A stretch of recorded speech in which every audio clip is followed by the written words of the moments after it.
Okay, మంచిది.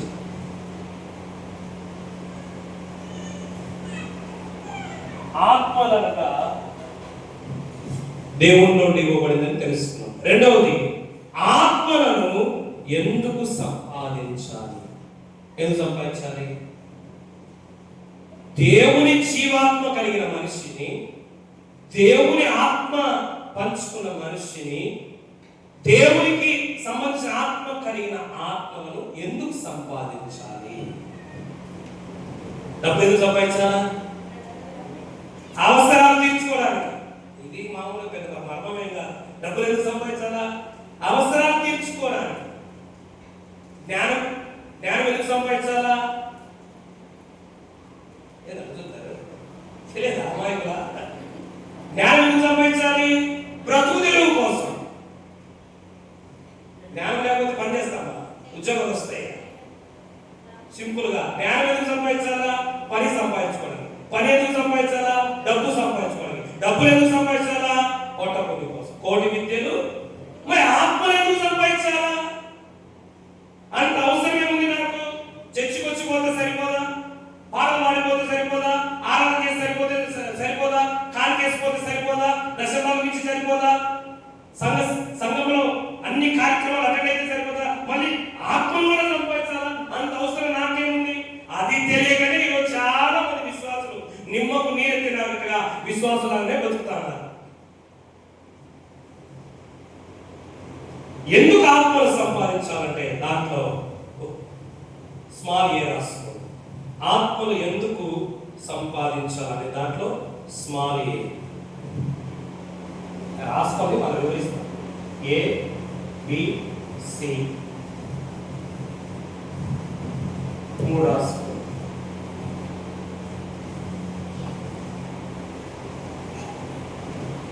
ఆత్మలను పెట్టుకోండి. నేను ఎందుకు సంపాదించాలి?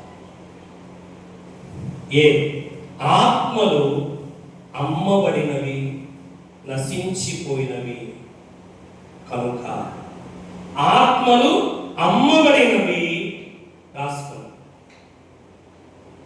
ఏ, ఆత్మలు అమ్మబడినవి. రెండవది, ఆత్మలు నశించిపోతున్నవి. అమ్మబడినవి. రెండవది బి, నశించిపోతున్నవి.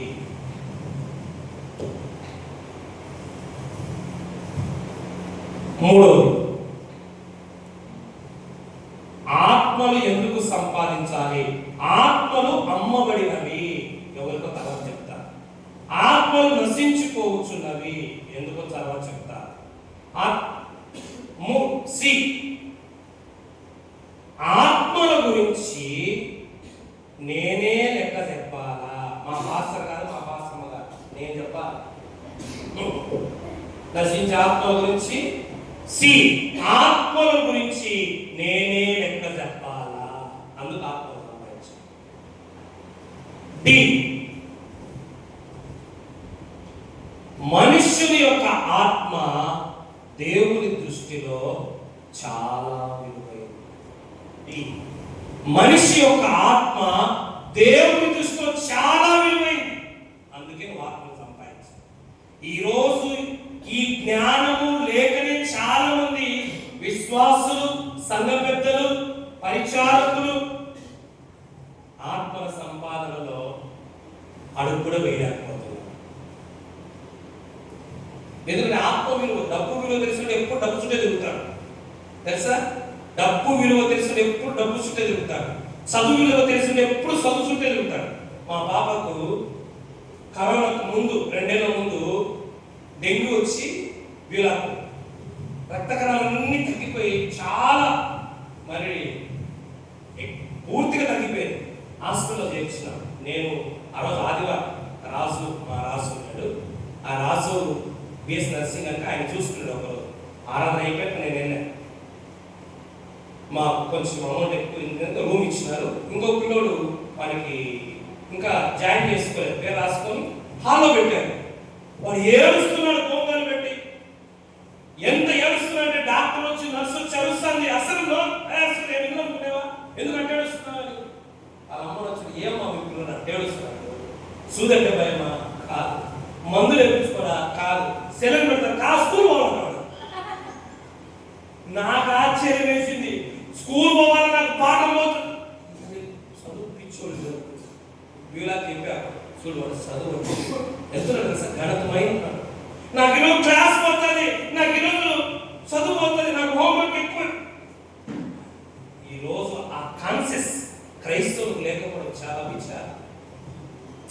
ఆత్మల గురించిన ఆలోచన అనేక మంది సేవకులు అనేవాడేవారు కానీ, సంఘ పెద్దలకు కానీ, పరిచయాలు కానీ, విశ్వాసకులు ఈరోజు లేనే లేదు. ఎందుకంటే సంపాదించాలని జ్ఞానం లేకపోవడానికి కారణం ఏంటంటే దీని గురించిన అవగాహన. ఎందుకు ఆత్మను సంపాదించాలి మనం అంటే, ఒకటి ఆత్మ అమ్మబడి ఉన్నాయి. ఏమై ఉన్నాయి? అమ్మబడి ఉంది. ఒక మాట చెప్తాను, మీ బంగారు కానీ, మీ వస్తువు కానీ, మీకు సంబంధించింది ఏదన్నా కానీ కుదువ పెట్టబడి ఉంటే పోనీ అట్లా అనుకుంటావా? ఏం చేయాలనుకుంటావు? ఎట్లయినా సరే దాన్ని విడిపించుకోవాలా అనుకోవా? మరి నీ దేవుడు, నా దేవుడు, మన దేవుడు సృష్టించిన మనిషి తన ఆత్మను పెట్టి తన ఆత్మను పంచిన మనిషి అమ్మబడి ఉంటే, బానిస అయిపోయి ఉంటే వాడిని విడిపించాల్సిన బాధ్యత నీది, నాది కాదా? నువ్వేమనుకున్నావంటే నా వస్తువు అయితే నేను విడిపించుకుంటాను. అందుకే ఒక మంచి ఉపమానం చెప్తామన్నా తెలుసా? నా పొరుగువాడు ఎవరు అనే ఉపమానం ఏమన్నా తెలుసా? రేపు పొరుగువాడు ఎవరు కదా, పడిపోయినవాడే అంటే. నీ పొరుగువాడే బానిసై బందీ అయి అమ్మబడ్డాడు. అందుకే మొదటి కొరింథీ పత్రిక ఏమన్నారు? మీరు విలువ పెట్టి కొనబడిన వారు. ఎవరు మనము? కొనబడ్డవారంటే ఏమైనా అక్కడ అమ్మబడి ఉన్నాం. ఎవరికి?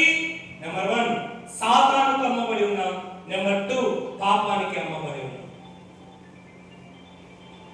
అందుకే ఉంది బైబిల్లో, ఆయన విమోచ క్రయాధనముగా, ఆయన రక్తాన్ని విమోచన క్రయాధనంగా చెల్లించి ఆత్మను కొనాలి. పాపానికి అమ్ముడు పోయారు మనిషి. సాతానుకు ఆదికాండం 3వ అధ్యాయం చూస్తే ఆదాము అవ్వ పాపానికి అమ్ముడు పోయారు, సాతానుకు అమ్ముడు పోయారు. అక్కడి నుంచి మనం కూడా అమ్ముడు పోయాం. అందుకే ఎందుకు ఆత్మను సంపాదించంటే అవి అమ్ముడు పోయాయి. ఆత్మలన్నీ పాపానికి అమ్ముడు పోయాయి. అందుకే మీరు విలువ పెట్టి కొనబడిన వారు. పేతురు రాసిన పత్రికలో అమూల్యమైన రక్తంతో కొనుక్కున్నాడు ప్రభు. మరి కొనబడిన నీవు అనేక అమ్ముడుపోయిన వారిని కొనాల్సిన బాధ్యత మనకు. ఎందుకు ఆత్మను ఎందుకు సంపాదించండి? అవన్నీ బజార్లో పూర్వకాలంలో ఏం చేసేవారు తెలుసా? బానిసలు కొనుక్కునేవారు. బానిసలు ఇప్పుడు మార్కెట్లో కూరగాయలు ఉన్నట్టుగా అప్పుడు ఒక్కొక్కరు కట్టె కడ పెట్టి దాని మీద స్టాండ్ మీద రేట్లు పెట్టేవారు. అలా కొనుక్కొని పోయేవారు. అలా సాతాను ఎప్పుడు మనిషిని ఆశలు చూపించి మనిషిని కొనుక్కుంటాడు.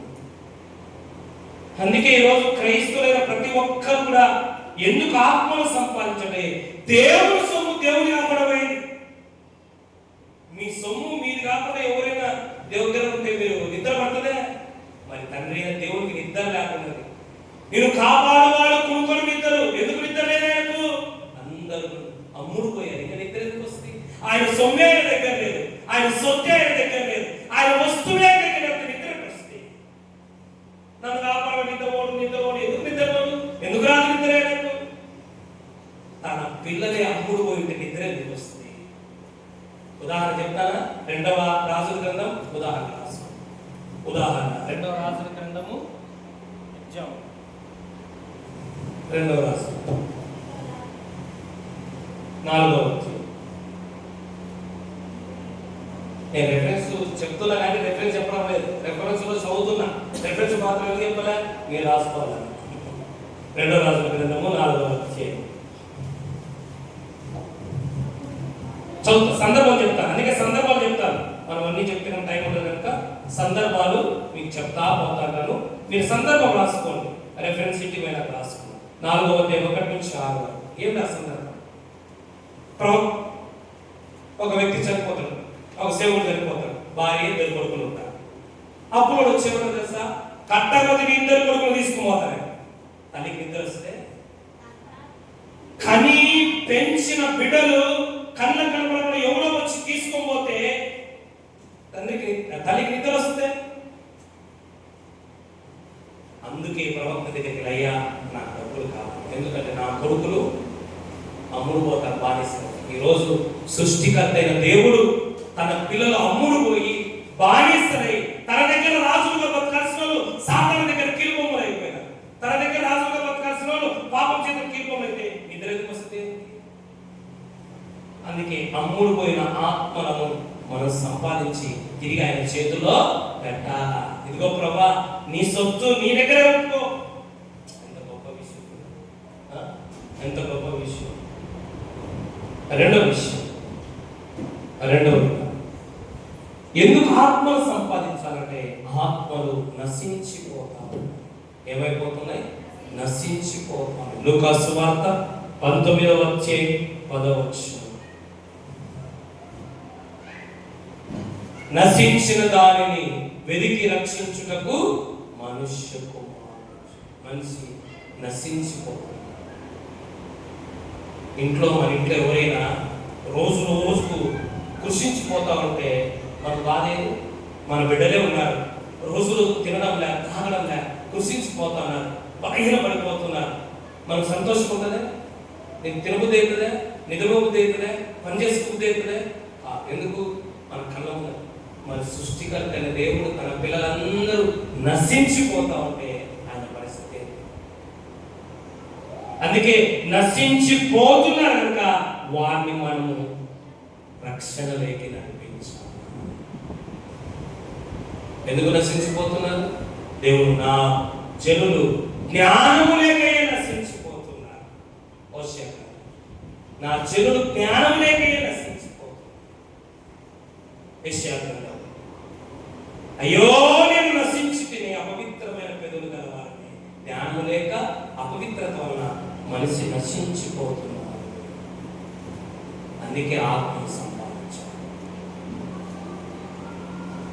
నీ తోటి వారు, నీ ఊరి వారు, నీ ఇంట్లో వారు. ఫస్ట్ ఇంట్లోంచి మొదలు పెడతారు. నోవాహు ఇంట్లో వాళ్ళు రక్షించుకున్నాడు ఫస్ట్. కనుక మన ఇంట్లో నశించిపోయేవారు, మన కుటుంబంలో నశించిపోయేవారిని మనం తీసుకు. మూడవదిగా ఎందుకు ఆత్మను రక్షించాలంటే, మూడవది ఆత్మల గురించి నేనే లెక్క చెప్పాలి. నీ ఇంట్లో వాళ్ళు నశించిపోతే నువ్వే లెక్క చెప్పాలి. నీ వీధిలో వాళ్ళు నశించిపోతే నువ్వే లెక్క చెప్పాలి. మీ ఊర్లో వాళ్ళు నశించిపోతే నువ్వే లెక్క చెప్పాలి. నీ బంధువులు నశించిపోతే నువ్వే లెక్క చెప్పాలి. అందుకే నువ్వు ఆత్మను రక్షించాలి. నాకు సమయంలో నేను చర్చికి వచ్చాను, మా ఇంట్లో వాళ్ళు ఎటుపోయి నాకులే, మా బంధువులు ఎటుపోయి నాకులే, మా ఊళ్ళో వాళ్ళు ఎటుపోయి నాకులే, నువ్వే లెక్క చెప్పాలి. నీ నెత్తి మీద పాపం కూర్చుంటాడు. హెచ్కేల్ గ్రంథం 3:18,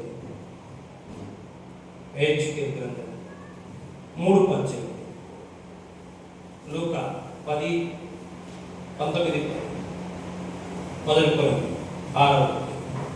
కనుక మూడవదిగా నాకేమయ్యా, నేను చర్చికి వచ్చిపోతా, ప్రార్థన చేసుకుపోతా, ఆరాధన చేసుకుపోతా, నాకు ఆత్మ సంబంధించిన అవసరం లేదు. అవసరం ఉంది. ఎందుకంటే ఒకటి, ఆత్మలు అమ్ముడుపోయే కనుక విడిపించి దేవునికి ఇవ్వాలి.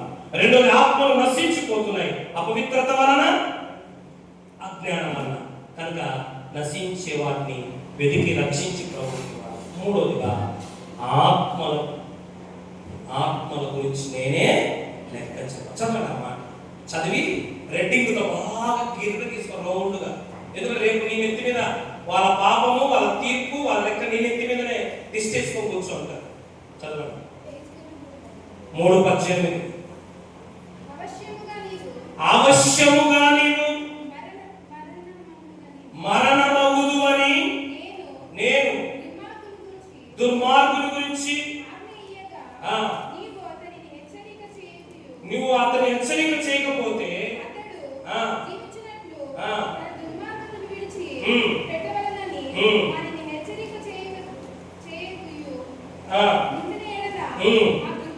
వాయువు చచ్చిపోయిన పోతారు చల్లగా. ఆ దుర్మార్గుని రక్త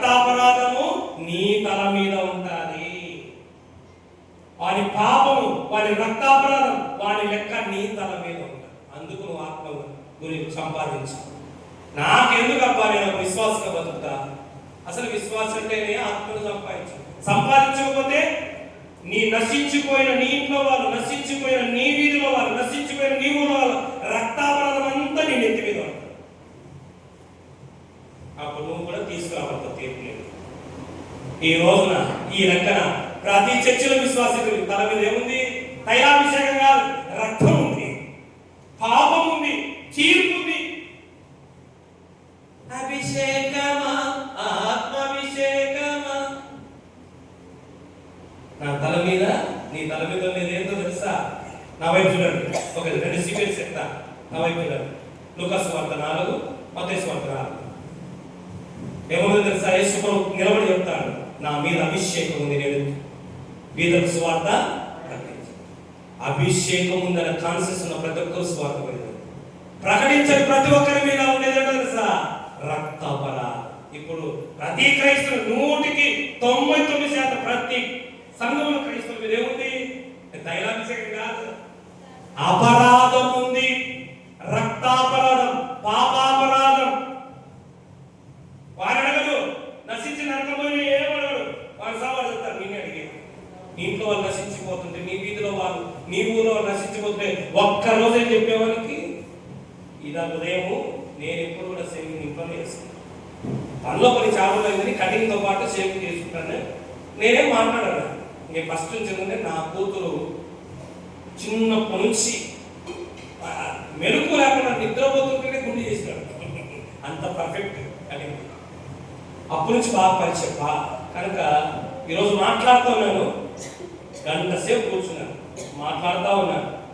టకటక మాటలు అప్పుడు ఖచ్చితంగా లింక్ కుదిరింది. లింక్ కుదిరితే బైబిల్ ఏం చెప్తుందో తెలుసా? ఇట్లా చెప్తుంది నాయన, అందుకే లోకం ఇట్లా అయిపోతుంది, ఇట్లుంటే బాగుంటుందంటే అవునా అవునా అని సువార్త చెప్పి ఇన్ని రోజులు ఎప్పుడు సువార్త చెప్పాను. నేను పాస్టర్ తెలుసు, అతను పక్కా హిందూ చెప్పే అవకాశం దొరకలే. ఈరోజు మంచి అవకాశం దొరికింది. సువార్త చెప్పాను, ప్రభు గురించి తెలియజేసి.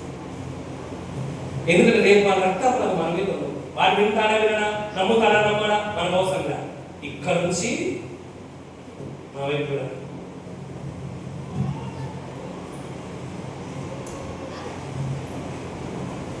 ఏంటి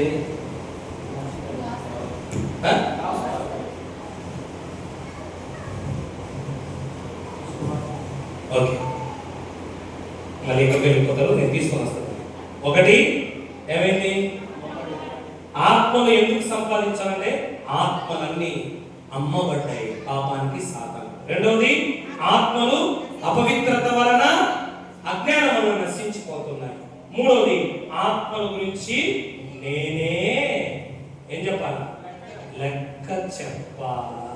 నేనే దేవునికి లెక్క చెప్పాలి.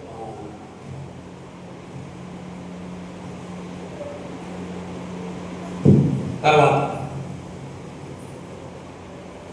ఆత్మలను సంపాదించుట దేవుని ఆజ్ఞ.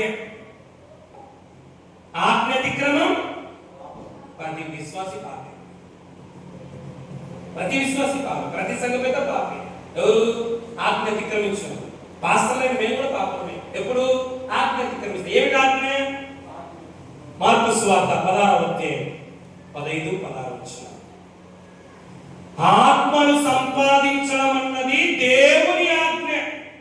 మార్కు 16:15-16, మత్తయి 25:15-30.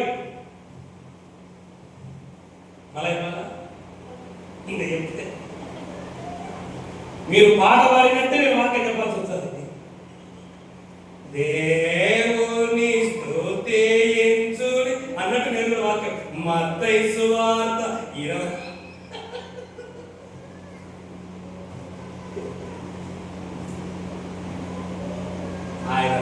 ఆయన రాని రోజున ఆ సబ్జెక్టు పాటు ఒక మంచి విషయం దానికి క్లాస్ సంబంధించాలి. ఎందుకు ఆత్మలు సంపాదించాలా? ఈ రెండు మిస్ కావాలి. ఏది మిస్ అయింది కాదు. ఈ అమ్మబడింది, నశించేది ఆత్మలకు నువ్వే లెక్క చెప్పాలి. ప్రతిదీ గుర్తుపెట్టుకో. నువ్వు చనిపోతానే, వినాలి, నువ్వు చనిపోతానే ఎన్ని రోజులు చచ్చిపోయినావు, ఎన్ని దశభాగాలు ఇచ్చినావు, ఎన్ని కార్యక్రమాలు ఇచ్చినావు, ఎన్ని పాటలు పాడినావు, ఎన్ని ప్రసంగాలు చేసినావు కాదడిగేది, ఎన్ని ఆత్మలు సంపాదించావు, ఎంతమందికి సువార్తను ప్రకటించావు. నీ తల మీద ఇంతకు తైలాభిషేకం ఉందే, రక్తాభరణం ఉంది, అదే దేవుడు అడిగే లెక్క. కనుక జాగ్రత్త. ఇప్పటికే బుక్కులన్నీ పూర్తి అయిపోయినాయి. ఏమని అన్ని రక్తాభరణంతో నిండిపోయి ఇప్పుడైనా కడిగేసుకున్నాం ఏసు రక్తంతో. ప్రభు ఈ గురించి కనీసం ప్రకటిస్తాడు ఆయన. నాలుగోది ఆత్మను సంపాదించిన దేవుని ప్రధానమైన, అది రాసుకోండి, అది ముఖ్యం. ఆత్మను సంపాదించుట దేవుని ప్రధానమైన ఆజ్ఞ. గ్రేట్ కమిషన్ అంటారు ఇంగ్లీష్ లో. కమిషన్ కాదు, ఏ కమిషన్? Great commission. ఒక వ్యక్తి ఆత్మను సంపాదించడం లేదు, సువార్త ప్రకటించడం లేదు, దేవుని పరిచయం చేయడం లేదు అంటే అతడు దేవుని ఆజ్ఞను తుంగలో తొక్కిన వాడు, అతిక్రమించిన వాడు. మొదటి యోహాను పత్రిక, ఆజ్ఞాతిక్రమమే చెప్పాలా ఏంటి? అన్యులేమో లోకంలోని పాపాలు చేస్తున్నారు, క్రైస్తవులేమో లోకంలోకి పోకుండా పాపం చేస్తున్నారు. అమ్మ గుర్తు పెట్టుకోండి. అన్యులు లోకంలోని పాపం చేస్తున్నారు, క్రైస్తవులు సంఘానికే పరిమితమై సంఘాన్ని విడిచి అన్యుల మధ్యలోకి వెళ్ళి సువార్త చెప్పక పాపం చేస్తారు. మీకు విషయం తెలుసా? మత్తయి సువార్త తెలియక చేసింది కనుక తిమోతి పత్రిక క్షమించబడింది. కానీ మత్తయి సువార్త తెలుసా? యజమానుడు వచ్చిన ఎరిగి ఉండి కూడా నిర్లక్ష్యం చేస్తే దెబ్బలు పడతాయి. సువార్త ప్రకటించాలి అని నీకు తెలియకపోతే, ప్రకటించకపోతే తప్పు కాదు. సువార్త ప్రకటించాలని తెలిసి నువ్వు ప్రకటించకపోతే అదే పాపం. ఈరోజు ప్రతి సంఘములో పాపులు ఎక్కువ మంది ఉన్నారు. ఎవరి పాపులు? తాడుబోతులు కాదు, దొంగలు కాదు, మోసగాడు కాదు, సువార్త చెప్పని వారు. నేను చెప్పా? ఎవరు చెప్పారు? బైబిల్ చెప్తుంది. సువార్త ప్రకటించడం అనేది దేవుని ఆజ్ఞ. ఏమన్నాడు? సర్వలోకానికి వెళ్ళి సర్వ సృష్టికి. మరి ఎన్ని ఏళ్ళ నుంచి చదువుతున్నావు, ఎన్ని ఏళ్ళ నుంచి వింటున్నావు, మరి ఎన్నిలో తెలిసి ఆజ్ఞ అతిక్రమించడం అనేది మహాపాపం కాదా? అందుకే ఇప్పుడు చెప్తా, చదవండి. ఇదేంటి? వినట్లే. ఇదేంటి? గో, వెళ్ళు. ఇదేంటి? స్పెల్ చెప్పు, వెళ్ళు చెప్పు, అదే సువార్త. గో స్పెల్ చెప్పు, వెళ్ళు చెప్పు, నువ్వు వెళ్ళవు చెప్పు, పాపే.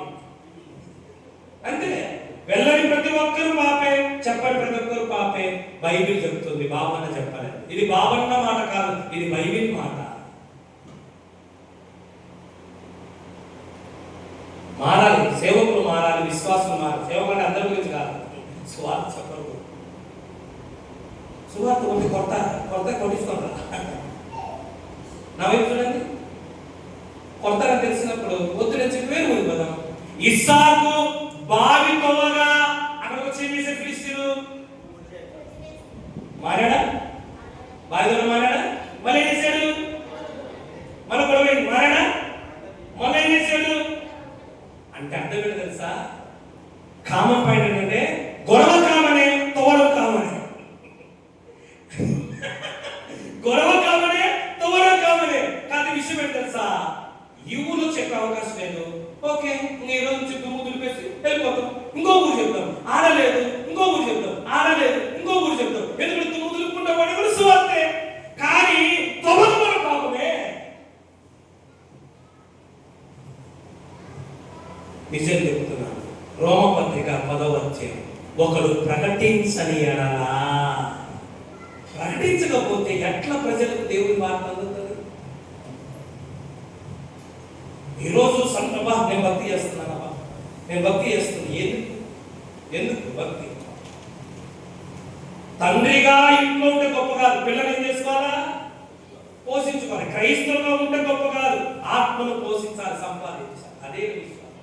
గాస్పెల్ అనగా గో అండ్ స్పెల్, వెళ్ళు ప్రకటించు. అదే మత్తయి సువార్త 28వ అధ్యాయం, మార్కు సువార్త 10లో సర్వలోకానికి వెళ్ళి సర్వ సృష్టికి సుప్రకటన.